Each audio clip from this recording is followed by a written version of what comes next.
Imagine you spend 3 months memorizing every single practice question for a math exam. You memorize the numbers, the steps, and the final answers. You walk into the test room confident you'll get a perfect score.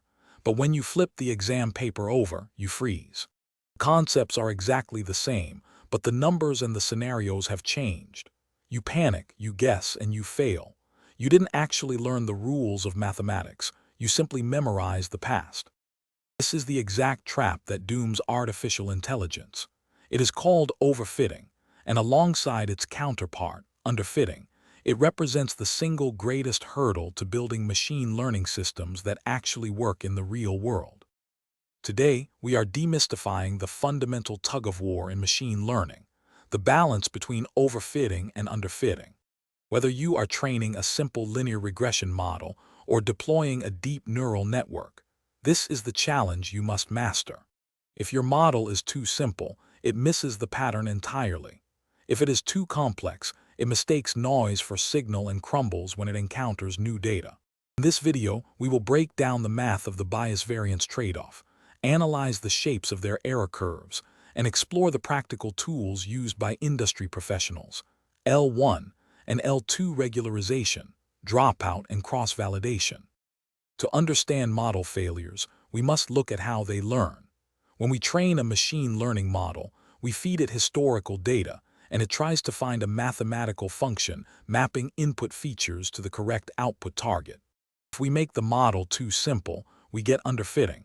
Think of underfitting as a student who oversimplifies everything. If you show them pictures of cups and they notice that the cups are all red, they might decide that a cup is defined as any red object. When you show them a blue cup, they say it is not a cup. When you show them a red apple, they say it is a cup. The model has high bias. Its rigid, incorrect assumptions prevent it from learning the true relationship. Conversely, overfitting happens when a model is too complex. Imagine a student memorizing every pixel of the training images, deciding a cup must be exactly 12 centimeters tall, made of porcelain, and have a coffee stain near the rim. The model has high variance. It is hypersensitive to training noise, fitting the training set perfectly but failing on new data. To solve these failures, we must understand the mathematical framework that connects them, the bias-variance trade-off. When we measure a model's prediction error on unseen data, we look at its expected prediction error. For regression with squared error loss, we can decompose this error mathematically. The expected prediction error of a model, f hat of x naught, a new point x naught, can be decomposed as follows. The expected value of the quantity, y minus f hat of x naught squared, equals the squared bias of f hat of x naught plus the variance of f hat of x naught plus sigma squared, where the expected value of the quantity, y minus f hat of x naught squared, is the expected prediction error. The squared bias of f hat of x naught is the squared bias of our estimator. The variance of f hat of x naught is its variance, and sigma squared is the irreducible error representing inherent noise in the data. Let us break down what each of these terms represents. Squared bias is the difference between our model's average prediction across infinite training sets and the true function. High bias means simple, incorrect assumptions. Variance measures how much predictions change across different training sets. High variance means the model is highly sensitive to specific quirks in training data. Irreducible error is noise inherent in the data generation process, like measurement errors. No matter how perfect our model, we cannot reduce this error. For example, if a linear model trying to fit a curve has a squared bias of 4.0, a variance of 1.5, and the data has measurement noise with variance 0.5, the expected error is 4.0 plus 1.5 plus 0.5, which equals 6.0 units squared. Increasing model complexity decreases bias, but increases variance as the model fits training noise. The total error forms a U-shaped curve, and our goal is to find its minimum point. Let's compare these two states directly. A direct comparison of these two states highlights their core differences. Underfitting, or high bias, is caused by too simple a model with strong, restrictive assumptions. This leads to high error on both training and validation data, which is typically solved by increasing model complexity or adding features. Conversely, overfitting, or high variance, is caused by too complex a model trained on noisy data, showing extremely low training error but high validation error. This is solved through regularization, gathering more data, or pruning. If our model overfits, we can use regularization to add a penalty to the loss function, discouraging overly complex representations. L2 regularization, or ridge regression, adds a penalty proportional to the sum of the squared values of the model's weights. The regularized loss function is given by L ridge of theta equals L naught of theta plus lambda times the sum from j equals 1 to p of theta sub j squared, where L ridge of theta is the total regularized loss, L naught of theta is the original loss function, such as mean squared error, theta sub j represents the weights, and lambda, which is greater than or equal to 0, is the regularization strength hyperparameter. Minimizing this loss shrinks weights toward 0. Because the penalty is squared, large weights are penalized heavily while small weights are barely affected. This prevents single features from dominating predictions, leading to a smoother decision boundary.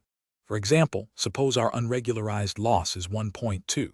If we have three weights, 0.5, minus 1.0, and 2.0, and lambda is 0.1, the squared penalty is 0.1 times the quantity, 0.5 squared plus minus 1.0 squared plus 2.0 squared, which equals 0.1 times 5.25, which equals 0.525. The total regularized loss becomes 1.2 plus 0.525, which equals 1.725.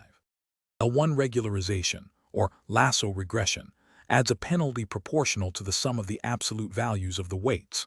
The regularized loss function is L lasso of theta equals L naught of theta plus lambda times the sum from j equals 1 to p of the absolute value of theta sub j, where L lasso of theta is the regularized loss, L naught of theta is the original loss, and the absolute value of theta sub j represents the absolute magnitude of the weights.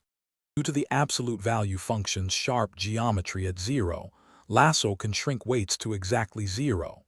This performs automatic feature selection by eliminating unimportant features entirely.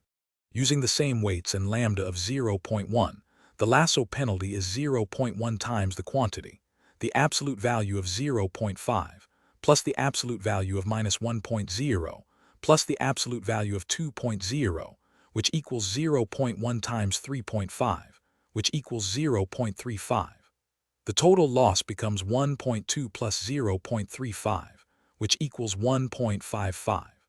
During training, dropout randomly deactivates a fraction of neurons, typically 50% at each step. Think of a football team.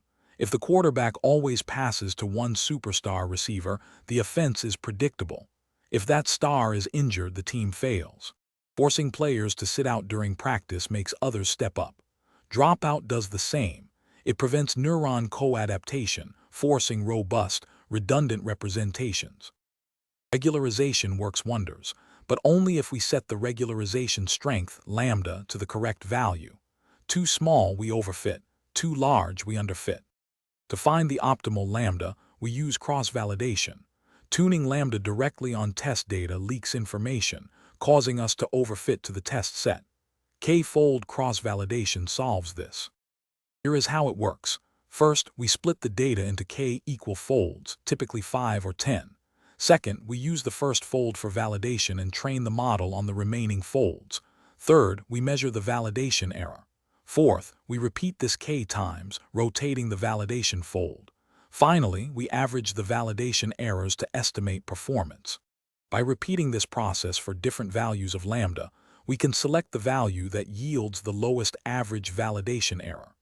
This ensures that when we finally evaluate our model on the true, untouched test set, it is optimized for generalization.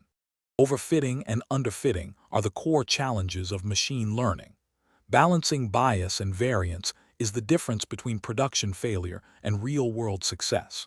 Next time you train a model, plot your training and validation errors side by side. The moment you see the training error continue to fall while the validation error begins to rise, you've spotted overfitting in action.